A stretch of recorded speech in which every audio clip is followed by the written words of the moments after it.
औज़ुबिल्लाहिमिनश्शैतानिर्रजीम बिस्मिल्लाहिर्रहमानिर्रहीम अल्लाहुम्मा रब्बि इश्रह ली सदरी व यस्सिर ली अमरी वहलुल उक़दतम मिन लिसानी यफ़क़हू क़ौली रब्बि ज़िदनी इल्मा अल्लाहुम्मा सल्लि व सल्लिम अला नबिय्यिना मुहम्मद सल्लल्लाहु अलैहि वसल्लम। Dear students, principle of food science की इस फर्स्ट क्लास में मैं आपको खुशामदीद कहता हूँ।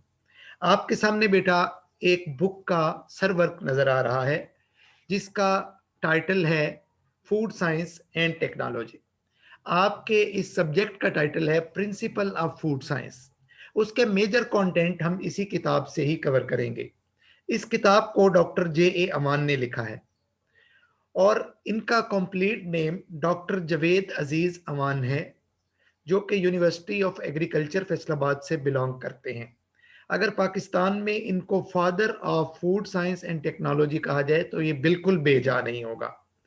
फूड साइंस और उसकी प्रोसेसिंग के ऊपर इनकी बेशहा किताब तसनीफ में आ चुकी हुई हैं। तो इन्हीं को फॉलो करते हुए बेटा हम इस कोर्स को कंप्लीट करेंगे। ये बहुत इंटरेस्टिंग कोर्स है जिसमें आप डिफरेंट फूड के सोर्सेज के बारे में जानेंगे और उनको आगे प्रोडक्ट्स के अंदर किस तरह से डिवाइड करना है उसके बारे में हम सीखेंगे। और फूड प्रोसेसिंग के बेशुमार मकासद होते हैं, उन तमाम ऑब्जेक्टिव्स के ऊपर वन बाय वन हम जाएंगे। तो आज के इस लेक्चर में जो कंटेंट हम कवर करने जा रहे हैं, इससे पहले मैं बेटा आपको अपना इंट्रोडक्शन करवा दूं। मेरा नाम है मोहम्मद शुएब असलम और मैं आपके डिपार्टमेंट का हेड हूं और इंशाल्लाह ये कोर्स थ्रू आउट आपको मैं ही टीच करूंगा। ऑलरेडी भी मैं 2-3 दफ़ा ये कोर्स टीच कर चुका हुआ हूं, तो बहुत सारी चीज़ें इंशाल्लाह रिफाइन करके आपको यहाँ पे टीच की जाएंगी। तो बच्चों, जहाँ तक कंटेंट्स की बात है, इस लेक्चर में सबसे पहले मैं आपको इंट्रोडक्शन दूंगा कि फूड क्या चीज़ है, फूड साइंस क्या है, और उसके बाद बेटा हम फूड साइंस एंड टेक्नोलॉजी की तरफ जाएंगे कि डिफरेंट टेक्निक्स जो यूज़ की जाती हैं फूड की प्रिजर्वेशन के लिए या उससे बहुत से बाई प्रोडक्ट्स बनाने के लिए। और एंड पे बेटा हम देखेंगे कि अगर हमने एक फूड साइंटिस्ट बनना है तो उसके लिए और कौन कौन सी साइंसेस आना हमारे लिए ज़रूरी है। तो फूड साइंस जो है वो एक कोई इंडिविजुअल साइंस नहीं है, बल्कि बहुत सारे कंपोनेंट्स और बहुत सारे सब्जेक्ट्स मिलके इसकी समझ में हमारी मदद करते हैं। तो इस लेक्चर का बेटा बाकायदा हम आगाज करते हैं। जैसे ही बेटा फूड का नाम हमारे जहन में आता है तो सबसे पहला क्वेश्चन ये अराइज होता है कि फूड है क्या। इसको हम कैटेगराइज किस तरह से करेंगे कि इस कायनात में इतनी चीजें मौजूद हैं, इनमें से कौन सी चीजें हैं जिनको हम फूड डिक्लेयर करेंगे। और अगर किसी को फूड ना मिले तो आखिर क्या होता है कि वो मर जाता है। क्यों कर फूड हमारी जिंदगी के लिए जरूरी है। तो अगर हम फॉर्मली इसको डिफाइन करने की कोशिश करें तो फूड कोई भी एक ऐसा सब्सटेंस है जो हमें न्यूट्रिएंट प्रोवाइड करता है। न्यूट्रिएंट कौन कौन से?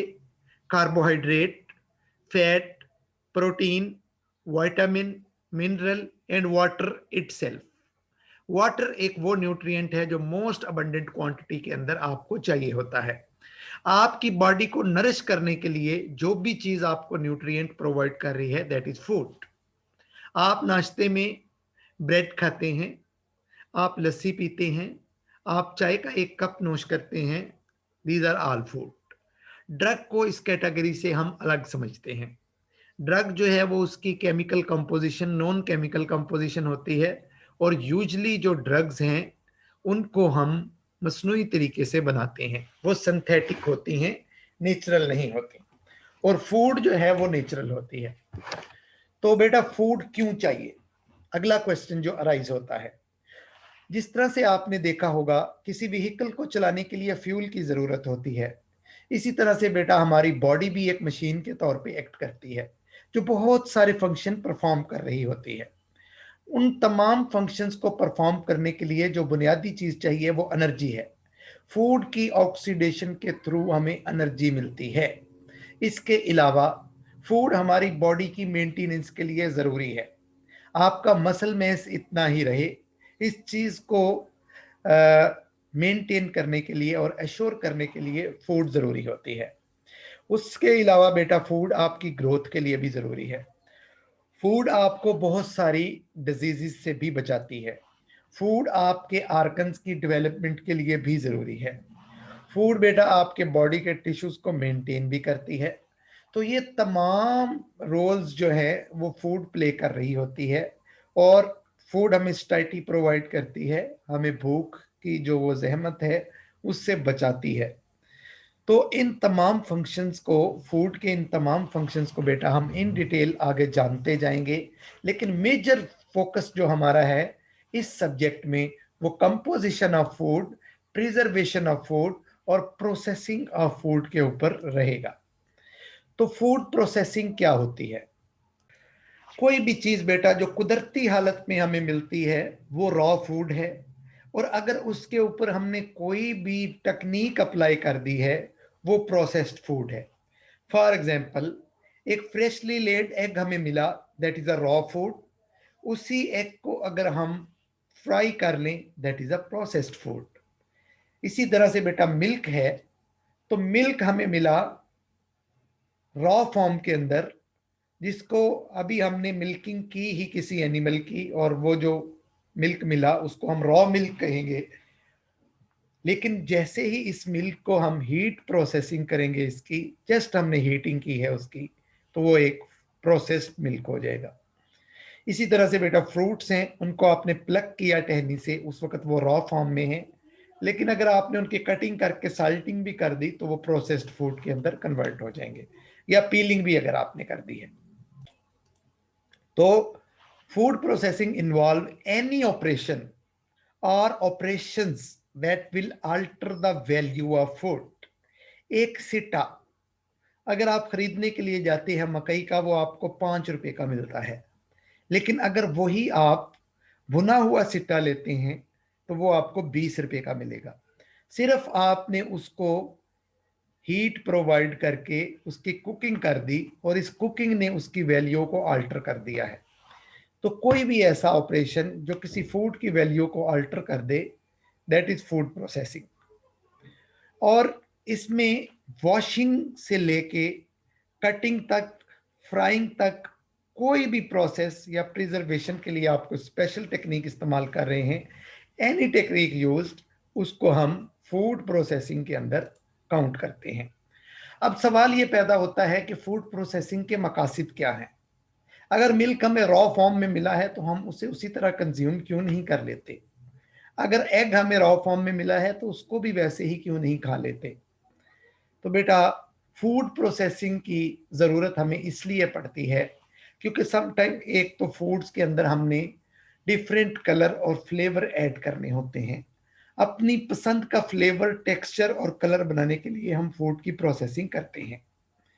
दूसरी चीज़, फूड की शेल्फ लाइफ बढ़ाने के लिए हम उसकी प्रोसेसिंग करते हैं। रॉ मिल्क अगर कुछ देर के लिए पड़ा रहे तो उसके खराब हो जाने के चांसेस होते हैं। लेकिन अगर उसको बॉईल कर लिया जाए तो वो 10 से 12 घंटे गुजार सकता है लो टेम्परेचर में।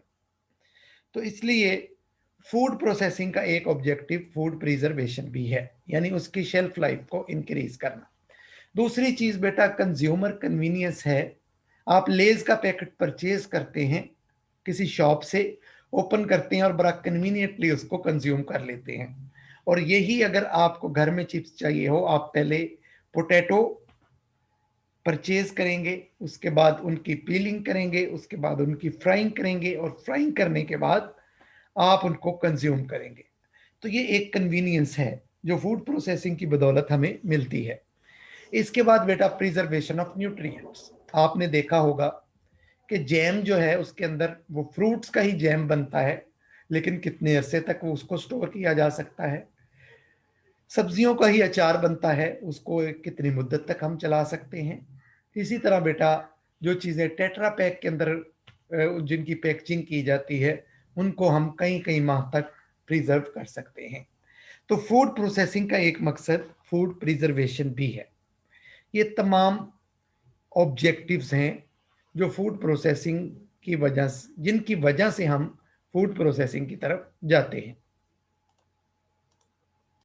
तो बेटा अगर हम फूड प्रोसेसिंग इंडस्ट्री के दायरा कार की बात करें तो ये फूड के ओरिजिन से लेके इसकी कंजप्शन तक जितने भी मराहल आते हैं वो फूड प्रोसेस ही हो रही होती है। तो फूड प्रोसेसिंग इंडस्ट्री इन तमाम चीज़ों को कवर कर रही होती है। तकरीबन तमाम फूड्स जो कि हम कंज्यूम करते हैं किसी न किसी प्रोसेसिंग टेक्निक से गुजर के ही हम तक पहुंचती हैं। और फूड प्रोसेसिंग को हम फूड साइंस एंड टेक्नोलॉजी की अम्ब्रेला के अंडर स्टडी करते हैं। यहाँ नीचे दी गई पिक्चर के अंदर कुछ फ्रूट के जैम्स बनाए जा रहे हैं और उनको पैक करके कार्टन में आगे भेजा जा रहा है। This is an example of food processing. अब बच्चों हम फूड साइंस की तरफ आ जाते हैं। फूड साइंस बेटा 1950s में जाके ये फील्ड इमर्ज हुआ, जब साइंटिस्ट ने इतनी तरक्की कर ली और इस तरह के इक्विपमेंट बन गए कि वो फूड के स्ट्रक्चर को परख सकते थे और उसकी बेस पे इसकी क्लासिफिकेशन कर सकते थे। उस वक़्त फूड साइंस की ब्रांच ने जन्म लिया। ज़्यादातर वर्किंग 1950s के बाद में ही इस पे स्टार्ट हुई। तो फूड साइंस क्या है, इसको अगर हम डिफाइन करने की कोशिश करें तो ये बेटा एक कोहेरेंट और सिस्टमैटिक नॉलेज है, एक खास सिस्टम को समझने वाला इल्म है जिसमें हम डील करते हैं क्या चीज़ें, understanding the nature and composition of food material. Food बनी हुई किस चीज़ की है, उसकी कंपोजिशन, और फूड बिहेव किस तरह से करेगी जब उसको हम डिफरेंट ट्रीटमेंट्स देंगे, उसके बिहेवियर को स्टडी करना और उसकी नेचर को स्टडी करना। आया कि कोई फूड लिक्विड फॉर्म में है तो वो क्यों है, या कोई सॉलिड फॉर्म में है, या किसी का हार्ड टेक्सचर है, किसी का सॉफ्ट टेक्सचर है। इन तमाम चीज़ों को हम फूड साइंस की अम्ब्रेला के अंडर स्टडी करते हैं। बेसिकली फूड साइंस के नॉलेज के अंदर तीन चीज़ों के बारे में हमें पता होना ज़रूरी है। एक, नेचर ऑफ फूड, कि उस फूड के कंपोनेंट किस तरह से बिहेव करेंगे। जिस तरह ह्यूमन बीइंग्स की नेचर होती है, इस तरह से ही एक फूड की भी नेचर हुआ करती है। कुछ फूड्स को ठंडी फूड्स और कुछ को गर्म फूड्स, यानी कि हुक्मा की नज़र में ये दो बड़ी कैटेगरीज के अंदर डिवाइड किया गया है। That is on the basis of nature of food. उसके बाद बेटा कंपोजिशन आ जाती है फूड की। कार्बोहाइड्रेट्स हैं, मिनरल्स हैं, तो किसी चीज़ को कार्बोहाइड्रेट क्यों कह रहे हो, मिनरल क्यों कह रहे हो, प्रोटीन क्यों कह रहे हो। तो कंपोजिशन ऑफ फूड्स को हम फूड साइंस के अंदर स्टडी करते हैं। उसके बाद बेटा बिहेवियर ऑफ फूड आ जाता है कि किसी फूड को जब आप हीट ट्रीटमेंट दोगे या उसको ड्राई करोगे या कोई भी किसी के साथ मिक्सिंग करते हो तो उस वक्त वो क्या बिहेवियर शो करती है। तो बेटा फूड साइंस में ना सिर्फ हम फूड प्रोसेसिंग को पढ़ेंगे बल्कि फूड प्रिजर्वेशन, उसके स्टोरेज, उसके स्पॉइलेज की वजूहात क्या क्या हैं, और फूड प्रोसेसिंग और प्रिजर्वेशन के लिए कौन कौन से प्रिंसिपल्स यूज किए जाते हैं, ये तमाम चीज़ें हम फूड साइंस की अम्ब्रेला में स्टडी करेंगे। इसके अलावा बेटा फूड साइंस डील करती है improving the quality of product. किसी भी प्रोडक्ट की क्वालिटी को किस तरह से इंक्रीज करना है। वो क्वालिटी कलर की भी हो सकती है, वो फ्लेवर की भी हो सकती है, वो कंसंट्रेशन की भी हो सकती है। किसी हवाले से भी जब हम फूड की क्वालिटी को इम्प्रूव करते हैं तो ये फूड साइंस का एक जो है वो ऑब्जेक्टिव आ जाता है।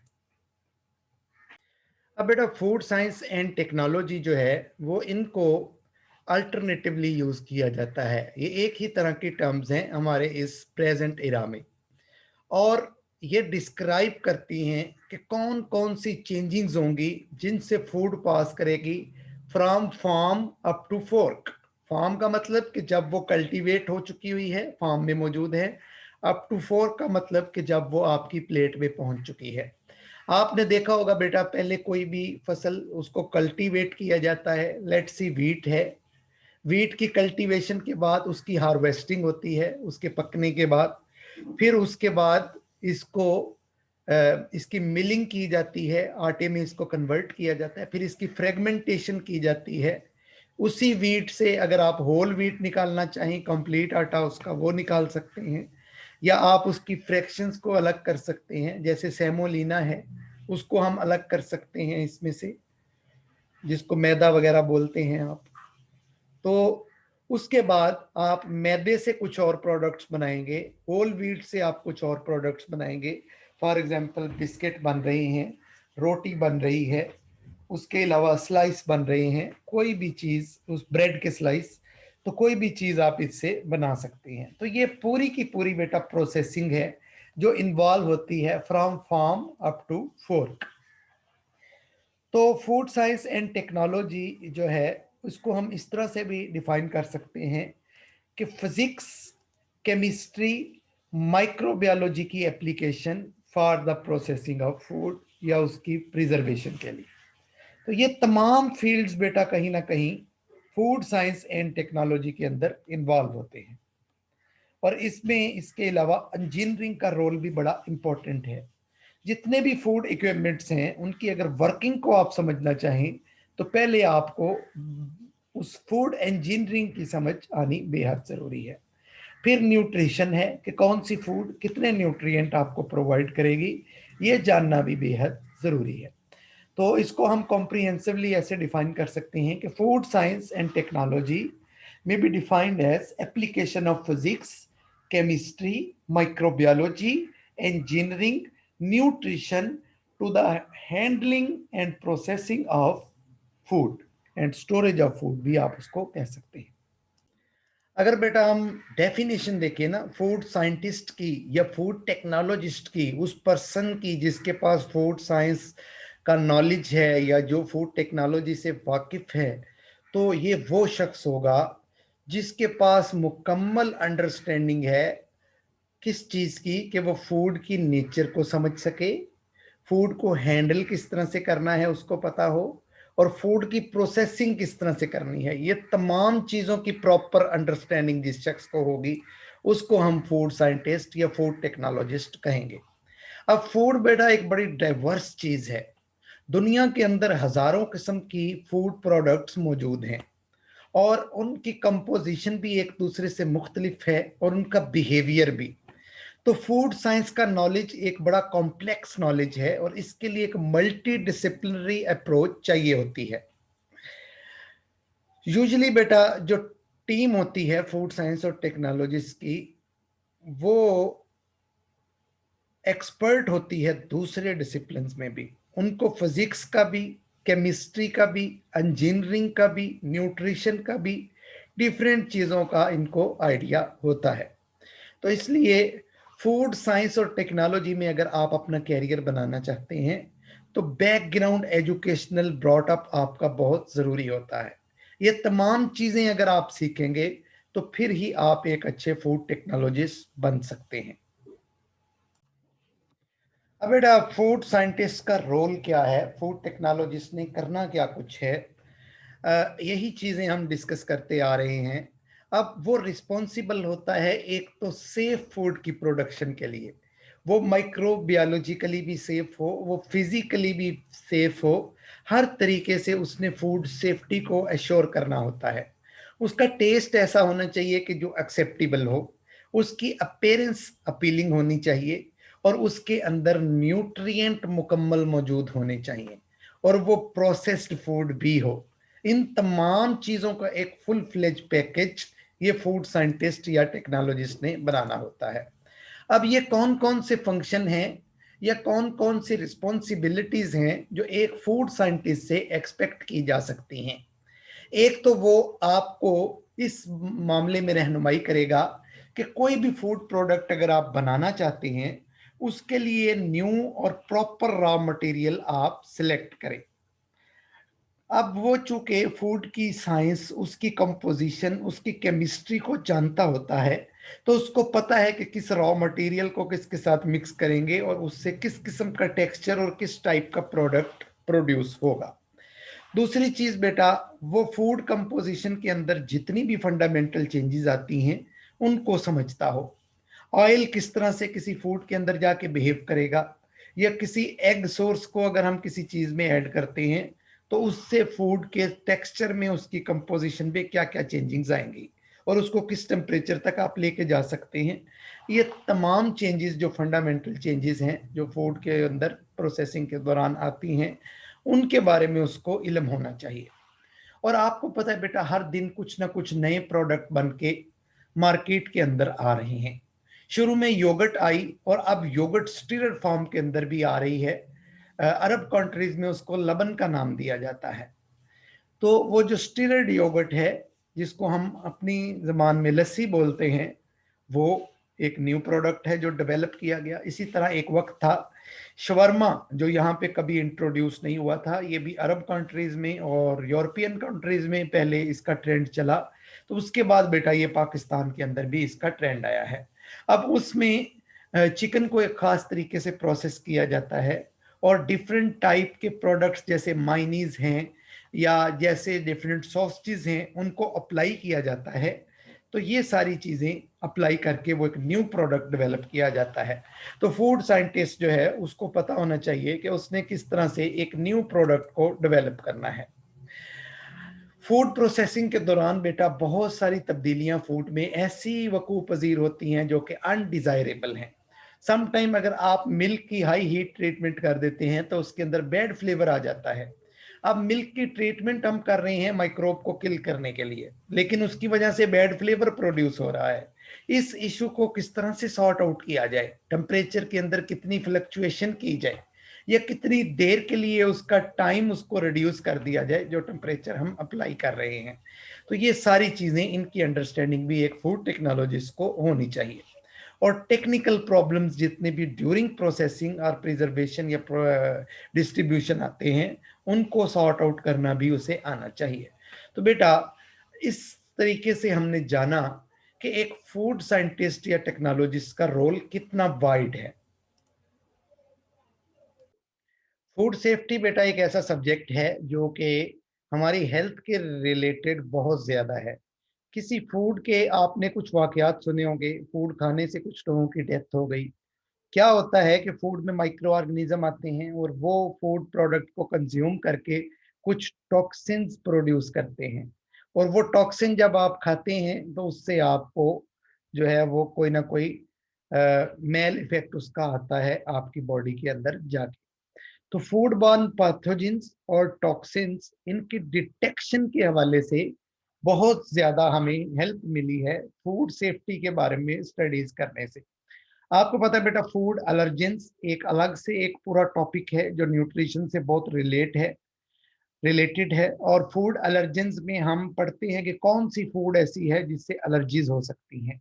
आपने देखा होगा कुछ लोग एग कंज्यूम नहीं कर सकते, कुछ को पीनट से एलर्जी होती है, कुछ को मीट से एलर्जी होती है। ज्यादातर फूड एलर्जीज जो हैं वो प्रोटीन से ही होती हैं, लेकिन कुछ और प्रोडक्ट से भी आपको एलर्जी हो सकती है।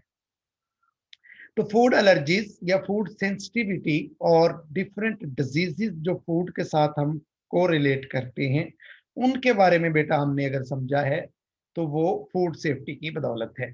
फॉर एग्जांपल वाटर है, तो वाटर के थ्रू हेपेटाइटिस का वायरस आपकी बॉडी में आ सकता है। तो अगर हम वाटर की सेफ प्रोडक्शन करें तो इससे वायरस से हम बच सकते हैं। इन तमाम चीजों के बारे में नॉलेज हमें फूड साइंस एंड टेक्नोलॉजी की बदौलत मिला है। अब सवाल ये पैदा होता है कि फूड का दूसरी डिसिप्लिन के साथ क्या रिलेशनशिप है।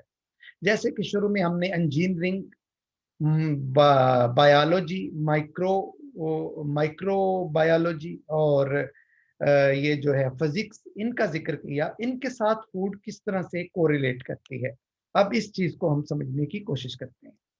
अजीज बच्चों, ये जो अगला पॉइंट हम डिस्कस करने जा रहे हैं ये ज़्यादा इंटरेस्ट और अहमियत का हामिल है कि एक अकेली फूड साइंस एंड टेक्नोलॉजी को समझने के लिए बहुत सारे डिसिप्लिन्स की आपको ज़रूरत पड़ती है। कभी आप फूड इंजीनियरिंग के सब्जेक्ट पढ़ेंगे, कभी आप फूड माइक्रोबायोलॉजी के सब्जेक्ट पढ़ेंगे। तो ये सारी चीज़ें कवर करने के लिए आपको केमिस्ट्री, फिजिक्स, बायोलॉजी और इंजीनियरिंग, इन तमाम चीज़ों को समझना पड़ता है अगर आप एक अच्छे फूड टेक्नोलॉजिस्ट बनना चाहते हैं। अब बेटा फूड साइंस एंड टेक्नोलॉजी की मेजर जो हैं वो दो एस्पेक्ट्स हैं।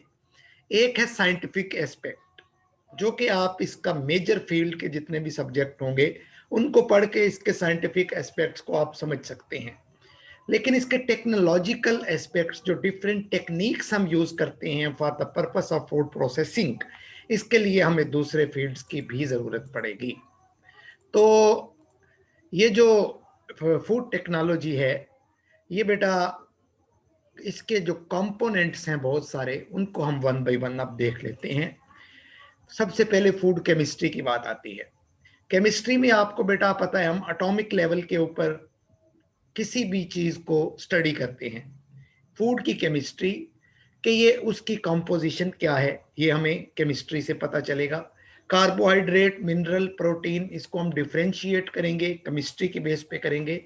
अब यही डिफरेंट न्यूट्रिएंट बॉडी के अंदर जाके क्या रोल प्ले करते हैं, ये हम बायोकेमिस्ट्री के थ्रू देखेंगे। उसके बाद बेटा फूड माइक्रोबायोलॉजी, माइक्रोब्स का रोल फूड के अंदर बड़ा इंपॉर्टेंट है। बहुत से फूड प्रोडक्ट ऐसे हैं जो कि माइक्रोब्स के आने की वजह से बनते हैं, जैसा कि लस्सी है या अचार है, ये फर्मेंटेड प्रोडक्ट्स हैं। तो इसके अलावा माइक्रोब्स का नेगेटिव रोल भी है। बहुत से माइक्रोब्स की वजह से आपको डिफरेंट हेल्थ कंडीशंस फेस करना पड़ती हैं। तो ये जो है food microbiology, this is also the component of food science and technology. इसके बाद सेंसरी एनालिसिस आ जाते हैं। अलग से बेटा एक टेक्निक है, अल्लाह ताला ने हवा से खमसा हमें दे रखे हैं। इन हवा से खमसा को इस्तेमाल करते हुए फूड की एवेल्युएशन करना, दैट इज सेंसरी एनालिसिस। उसको देखना, उसको छू के उसके टेक्सचर को जो है वो चेक करना, उसको चबा के उसके टेस्ट को देखना, और वहां पे भी उसके टेक्सचर का पता चलता है। तो ये सेंसरी एनालिसिस भी इसका एक कंपोनेंट है। इसके अलावा फूड इंजीनियरिंग भी इसका कंपोनेंट है। जितनी भी मशीनरी है, कभी आपको किसी इंडस्ट्री में जाने का मौका मिले तो आप वहां पे देखेंगे, वहां पे बॉयलर लगे होंगे, वहां पे हीट एक्सचेंजर्स लगे होंगे, वहां पे बटर बनाने के लिए बड़े बड़े चर्न लगे होंगे। ये सारे के सारे इक्विपमेंट फूड इंजीनियरिंग से रिलेट करते हैं। अगर आपको फूड इंजीनियरिंग का नहीं पता तो आपको इन इक्विपमेंट्स की वर्किंग समझ नहीं आ सकती। तो ये भी एक कंपोनेंट है। उसके बाद पैकेजिंग, आपको पता है बहुत सारी फूड्स की शेल्फ लाइफ है ही इसी वजह से कि उनकी पैकेजिंग हम बहुत अच्छे तरीके से करते हैं। तो फूड पैकेजिंग का भी एक बड़ा इंपॉर्टेंट रोल है इसके अंदर। एंड पे सैनिटेशन आ जाती है।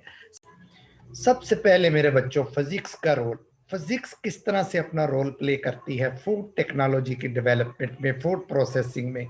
थोड़ी बहुत तो आपको कुछ ना कुछ याद होगी। फिजिक्स क्या चीजें हम उसमें पढ़ा करते थे, मैटर के बारे में पढ़ते थे, मादे के बारे में, और एनर्जी के बारे में पढ़ते थे। सोलर एनर्जी क्या है, इलेक्ट्रिकल एनर्जी क्या है, हीट एनर्जी क्या है, किस तरह से इनको एक दूसरे के अंदर ट्रांसफर करते हैं। इलेक्ट्रॉन के बहाव के बारे में पढ़ते थे, इलेक्ट्रॉन, प्रोटॉन, मैग्नेटिक फील्ड के बारे में पढ़ते थे। अब ये तमाम चीजें किस तरह से रिलेट कर रही हैं फूड साइंस एंड टेक्नोलॉजी के साथ। जब भी आप फूड की हैंडलिंग की बात करते हैं या ट्रांसपोर्टेशन इक्विपमेंट्स की बात करते हैं, ये बेटा इसमें फिजिक्स का कंट्रीब्यूशन कहीं ना कहीं होता है। फिजिक्स जो है उसके बुनियादी असूलों को यूज करते हुए हम बहुत सारे इक्विपमेंट्स बनाते हैं। हीट एक्सचेंजर की अगर आप बात करें, फूड इंडस्ट्री के अंदर फूड की कूलिंग की जरूरत भी पड़ती है, फूड को हीट करने की जरूरत भी पड़ती है। ये जितने रेफ्रिजरेटर हैं, ये जितने हीटिंग यूनिट्स हैं, ये तमाम के तमाम, इवेपोरेशन करनी है, किसी चीज़ की ड्राइंग करनी है, किसी चीज़ की कूलिंग करनी है, तो ये फिजिक्स के रूल्स को इस्तेमाल करते हुए ये तमाम चीज़ें काम करती हैं। इसके अलावा बेटा सेमीकंडक्टर, जिसमें से जो है वो कुछ करंट, कुछ इलेक्ट्रॉन फ्लो कर जाते हैं, कुछ नहीं करते, ठीक है। और और ट्रांजिस्टर और चिप्स, इन्होंने एक इनकलाब बर्पा किया है। कौन सा इक्विपमेंट है जिसके अंदर कंडक्टर नहीं लगे हुए? तमाम जितने भी ऑटोमेटिक वर्किंग में कर रहे हैं उसमें ट्रांजिस्टर, चिप्स और सेमीकंडक्टर मौजूद होते हैं।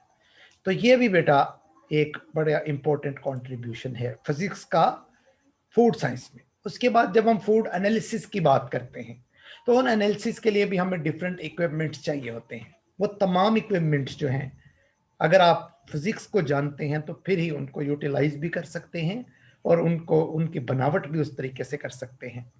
फूड की जब हम एनालिसिस करते हैं उसमें एक टेक्सचर चेक करना होता है फूड का, उसके लिए टेक्सचरोमीटर यूज होता है, आगे वाली स्लाइड में आएगा, आप उसको देखेंगे, जिससे अंदाजा होता है कि फूड का टेक्सचर किस तरह का है। तो इसके लिए भी फिजिक्स की जरूरत पड़ती है। अगर आपने पीएच मालूम करनी हो, पीएच मीटर है तो वो भी, उसके लिए भी फिजिक्स के की ज़रूरत हमें पड़ती है। मॉइस्चर जो है किसी भी पैकेजिंग मटेरियल के अंदर चेक करना है, या रिलेटिव ह्यूमिडिटी चेक करनी है, परमेबिलिटी ऑफ गैसेस चेक करनी है, इन तमाम अवामिल के लिए बेटा हमें फिजिक्स की ज़रूरत पड़ती है।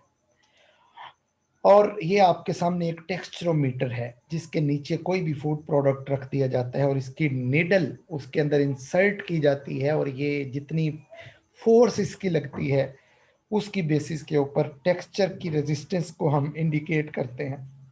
तो ये भी फिजिक्स के जो है एक बुनियादी असूलों को इस्तेमाल करते हुए टेक्सचरोमीटर को यूज किया जाता है। तो ये तमाम चीजें बेटा कंट्रीब्यूटेड बाय फिजिक्स। तो इससे हमें पता चला कि फिजिक्स का एक बड़ा बुनियादी रोल है फूड साइंस एंड टेक्नोलॉजी में। एक बड़ा इंपॉर्टेंट फिनोमेना है बेटा इरेडिएशन प्रिजर्वेशन। फूड को बैक्टीरिया से फ्री किया जाता है इरेडिएशन के through, gamma rays, alpha rays, beta rays, उनको अप्लाई किया जाता है फूड के ऊपर। और जब वो फूड की सरफेस पे अप्लाई की जाती हैं तो जितने भी बैक्टीरिया वहां पे मौजूद होते हैं वो किल हो जाते हैं। तो ये जो रेजिज हैं डिफरेंट टाइप की हम प्रोड्यूस कर रहे हैं, ये भी फिजिक्स से रिलेट करती हैं। इसके अलावा माइक्रोवेव ओवन आप सबके घरों में मौजूद होंगे। तो ये जो माइक्रोवेव्स हैं ये भी हम नहीं समझ पाएंगे अगर हम फिजिक्स को स्टडी नहीं करते। अब इसके बाद बेटा अगली जो चीज आ जाती है वो केमिस्ट्री है। फिजिक्स का रोल हमने समझ लिया, इसी तरह केमिस्ट्री का भी एक बड़ा वाइटल रोल है। जितने केमिकल रिएक्शंस हैं बेटा वो केमिस्ट्री से रिलेट करते हैं। आपको मालूम है हम डिफरेंट टाइप के सॉल्यूशंस इसके अंदर बनाते हैं। डिफरेंट जो आपकी फूड के अंदर एडिटिव्स पाए जाते हैं या डिफरेंट इस तरह की चीज़ें हैं जिनको हम समझते हैं कि ये इसके अंदर फूड में हमने कोई चीज़ ऐसी ऐड कर दी जो अनडिजायर्ड थी, जिस तरह मिल्क में वाटर ऐड कर दिया, इसको साइंटिफिक लैंग्वेज में अडल्ट्रेशन कहते हैं। तो अडल्ट्रेंट की डिटर्मिनेशन हम डिफरेंट केमिकल रिएक्शन से करते हैं। कार्बोहाइड्रेट क्या है ये पता केमिस्ट्री के थ्रू लगेगा, मिनरल्स क्या हैं, प्रोटीन्स क्या हैं, उनके स्ट्रक्चर्स को जब हम रीड करेंगे तो फिर हमें बेटा पता चलेगा। तो फूड मॉलिक्यूल्स जो हैं ये बड़े कॉम्प्लेक्स होते हैं और उनके अंदर चेंजेस आती हैं जब उनको डिफरेंट ट्रीटमेंट्स दी जाती हैं। तो फूड केमिस्ट्री जो है वो हमें इसमें बड़ा हेल्प करती है। फूड की स्पॉइलेज क्यों होती है? अब देखो केमिस्ट्री का अगर आपको पता होगा तो आपको समझ आएगी कि कोई चीज जो है वो राइपन किस तरह से होती है। किसी फ्रूट को कट करके रख दो, अगर काफी दिन पड़ा रहे, उसको कंज्यूम ना भी करो तो एक दिन आएगा वो गल सड़ जाएगा। ये जो उसका गलने सड़ने का स्पॉइलेज का अमल है ये केमिकल रिएक्शंस की वजह से हो रहा है। अब वो केमिकल रिएक्शंस क्या हैं वो भी बेटा आप केमिस्ट्री में जानेंगे। और मेथड फॉर फूड एनालिसिस जितने भी हैं, अमाइनो ग्रुप की डिटर्मिनेशन है, कार्बोनाइल ग्रुप की है, कार्बोक्सिलिक की है, फिनोलिक ग्रुप की है, इन तमाम ग्रुप्स की जो डिटर्मिनेशन है वो हम बेटा केमिस्ट्री के थ्रू करते हैं। ड्यूरिंग स्टोरेज बेटा फूड के अंदर जितनी भी चेंजेस आती हैं वो ज्यादातर बायोकेमिकल नेचर की होती हैं। और राइपनिंग के प्रोसेस की बात कर लो या फूड स्पॉइलेज की बात कर लो जो फ्रूट्स का होता है, या इंजाइमेटिक एक्टिविटी की बात कर लो, इंजाइम की एनालिसिस की बात कर लो, इन तमाम में कहीं ना कहीं केमिस्ट्री का बेटा एक रोल है। और जितने भी फ्लेवरिंग कंपाउंड्स, अब सिंथेटिक फ्लेवर्स बनाए जा रहे हैं, अबाउट 50 to 60% जो फ्लेवरिंग कंपाउंड यूज हो रहे हैं वो सिंथेटिक है। तो वो आप उस वक्त ही सिंथेसाइज कर पाएंगे जब आप केमिस्ट्री को समझ पाएंगे। तो ये एक बहुत बड़ा रोल है केमिस्ट्री का। इसके अलावा बेटा ये जो सिंथेटिक रबड़ की फॉर्मेशन हुई है इसने एक बड़ा इनकलाब पैदा कर दिया है पॉलीमर केमिस्ट्री ने। इसकी मदद से आप डिफरेंट टाइप की टेलर्ड मेड, यानी जिस शेप में आप चाहें आप पैकेजिंग बना सकते हैं जो नॉन रिजिड और प्लास्टिक पैकेजिंग की फॉर्म के अंदर होती है। और ये फूड को प्रोटेक्ट करती है फ्रॉम ऑक्सीडेटिव रेंसिडिटी।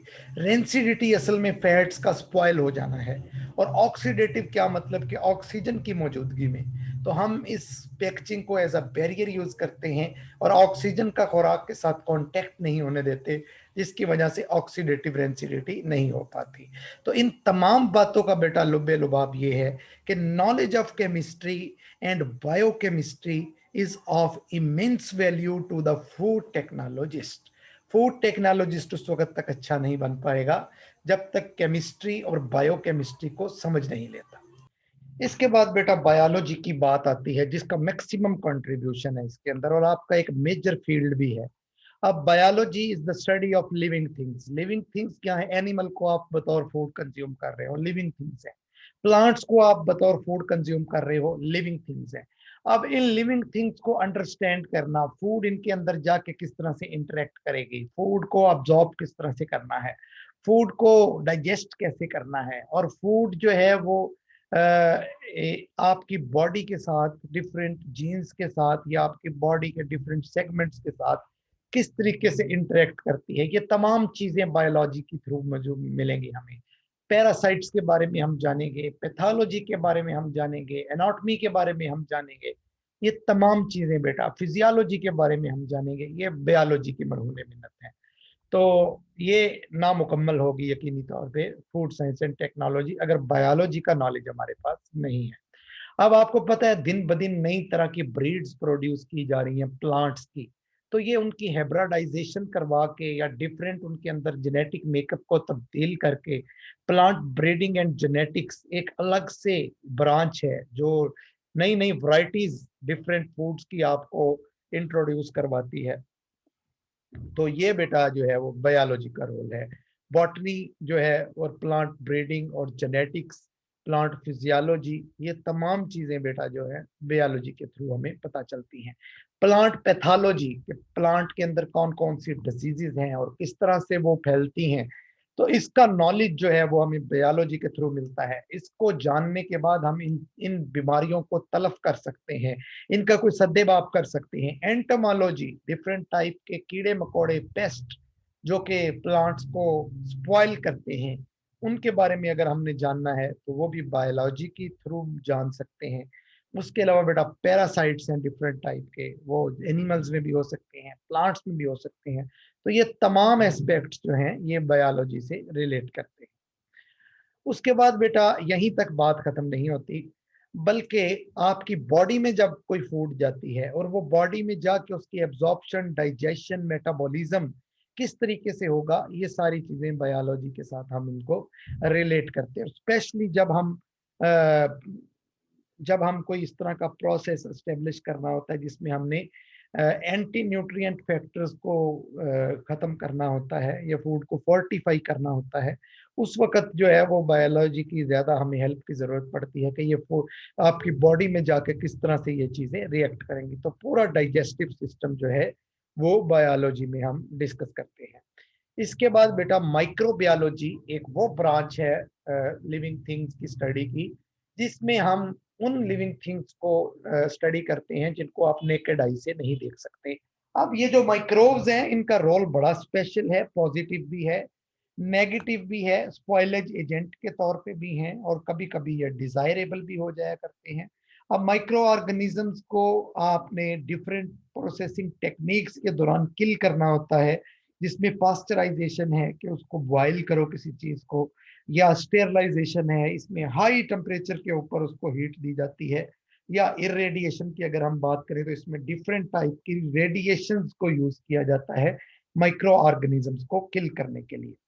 तो ये तमाम स्टडी बेटा माइक्रो ऑर्गेनिज्म की जितनी भी है। और दूसरा, ये जितने भी फर्मेंटेड प्रोडक्ट्स हैं, जैसे ब्रेड आप खाते हैं तो वो भी फर्मेंटेशन से बनती है, उसमें भी माइक्रोब्स का रोल होता है। अल्कोहलिक बेवरेजेस हैं जो कि यीस्ट से बनते हैं। इसी तरह बेटा लैक्टिक एसिड बैक्टीरिया का इस्तेमाल है दही बनाने के लिए या चीज प्रोडक्ट्स बनाने के लिए। तो ये भी एक माइक्रोबायोलॉजी से रिलेट करता है। मीट की जो सॉसेज बनती हैं या वेजिटेबल्स की पिकल्स बनती हैं, ये तमाम चीजें माइक्रोबायोलॉजी से रिलेट करती हैं। और माइक्रो ऑर्गेनिज्म का हमें नॉलेज होगा, माइक्रोबायोलॉजी हमने पढ़ी होगी, तो फिर ही ये फूड प्रोडक्ट्स जो हैं इनको हम डेवलप कर सकते हैं। तो इन शॉर्ट बायोलॉजी का रोल भी बड़ा इंपॉर्टेंट है। ऑर्गेनिक एसिड्स हैं, एंटीबायोटिक्स हैं, इंजाइम्स हैं, विटामिन्स हैं, इन तमाम के बारे में बेटा हम बायोलॉजी के थ्रू ही जान पाते हैं। तो यहाँ तक था रोल बायोलॉजी का। अब एंड पे बेटा हम फूड इंजीनियरिंग के रोल को देखते हैं। स्टीरॉइड का भी रोल है इसके अंदर, और ये तमाम चीज़ें बेटा, ऑर्गेनिक एसिड अगर आपने प्रोड्यूस करने हैं या एंटीबायोटिक प्रोड्यूस करने हैं, इन सब को आप माइक्रो ऑर्गेनिज्म को इस्तेमाल करते हुए आप प्रोड्यूस कर सकते हैं। अब इंजीनियरिंग का रोल आ जाता है बेटा, ये भी बड़ा इंपॉर्टेंट है। जितनी भी मशीनरी है, जितने भी इक्विपमेंट है, उनकी इंस्टॉलेशन, उनकी वर्किंग, ये इंजीनियरिंग को जानने बगैर आप नहीं कर सकते। फूड इंजीनियरिंग की एक अलग से डिग्री भी करवाई जाती है। इसमें वो लोग इंजीनियरिंग करते हैं जो स्पेसिफिकली जाके आगे फूड इंडस्ट्रीज में जॉब करेंगे, और फूड के रिलेटेड जितने भी इक्विपमेंट हैं उनके ऊपर ज्यादा फोकस होता है इन लोगों का। जितने भी बेटा इक्विपमेंट्स जो हैं, उनकी इंस्टॉलेशन, उनकी वर्किंग, उनकी डायमेंशंस, एग्रीकल्चर कमोडिटी स्पेशली, ये जो है जितनी भी हार्वेस्टिंग की जाती है, उसमें इंजीनियरिंग का रोल बड़ा प्रोमिनेंट और बड़ा इंपॉर्टेंट है। तो ये बेटा इलेक्ट्रिकल इंजीनियरिंग हो, बायोकेमिकल हो, केमिकल हो, इलेक्ट्रॉनिक के रिलेटेड हो, मैकेनिकल हो, इन सब का रोल है कहीं ना कहीं फूड प्रोसेसिंग के अंदर। तो इनके बारे में कुछ ना कुछ न होना जरूरी है अगर एक आप अच्छे फूड टेक्नोलॉजिस्ट बनना चाहते हैं। थर्मल प्रोसेसिंग की अगर हम बात करें तो उसके लिए जितने भी इक्विपमेंट चाहिए होते हैं वो क्रिएटिव इंजीनियरिंग के थ्रू ही मार्जे वजूद में आते हैं। और जितने भी बाकी प्रोसेसेस हैं इनकी बात मैंने आगे भी आपके साथ की है बेटा, पहले भी हम इसको डिस्कस कर चुके हुए हैं। तो ये सब ये चीजें जो हैं ये इंजीनियरिंग के साथ रिलेट होती है। नेक्स्ट पे बेटा एक छोटा सा रोल जो है, मतलब छोटा सा रोल तो नहीं बोलेंगे लेकिन ब्रीफली एक्सप्लेन यहाँ पे किया गया, वो कंप्यूटर साइंस का है। जितने भी आजकल इक्विपमेंट फूड इंडस्ट्री में रन कर रहे हैं वो कंप्यूटर के थ्रू उनको ऑपरेट किया जा रहा है। टेम्परेचर सेट करना है, प्रेशर सेट करना है, कोई भी प्रोसेस आपने एक फ्लो में बनाना है, तो वो तमाम चीज़ें जो हैं उनको ऑपरेट हम कंप्यूटर की बदौलत कर रहे हैं। तो जितने भी एनालिटिकल और इंडस्ट्रियल इंस्ट्रूमेंटेशन है वो फैसिलिटेट होती है थ्रू कंप्यूटर साइंस। और ये बेटा माइक्रोस्कोपिक मटेरियल जो है स्पेशली उनको उनको किस तरीके से हमने ऑपरेट करना है, उसके लिए भी कंप्यूटर का रोल बड़ा इंपॉर्टेंट है। तो बेटा ये ही था आज के इस लेक्चर में। आज के इस लेक्चर में हमने जाना कि फूड साइंस क्या है, और फूड टेक्नोलॉजी क्या है, और फूड बजाते खुद क्या है, और फूड प्रोसेसिंग क्या होती है। जो फूड टेक्नोलॉजिस्ट है उसके अंदर कौन कौन सी कैपेबिलिटीज होनी चाहिए, और वो कौन कौन सी चीजें हैं, कौन कौन से ऑब्जेक्टिव हैं जिनको पूरा करने के लिए एक फूड साइंटिस्ट को काम करना पड़ता है। इसके बाद बेटा हमने फूड साइंस की डिफरेंट ब्रांचेस ऑफ साइंस के साथ एसोसिएशन देखी है, जिसमें फिजिक्स थी, केमिस्ट्री थी, बायोलॉजी थी, कंप्यूटर साइंस थी, और इंजीनियरिंग थी। होप सो आपने इसको अच्छे से अंडरस्टैंड किया होगा।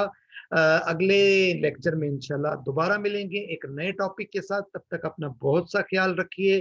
Wish you all very very best of luck. Allah.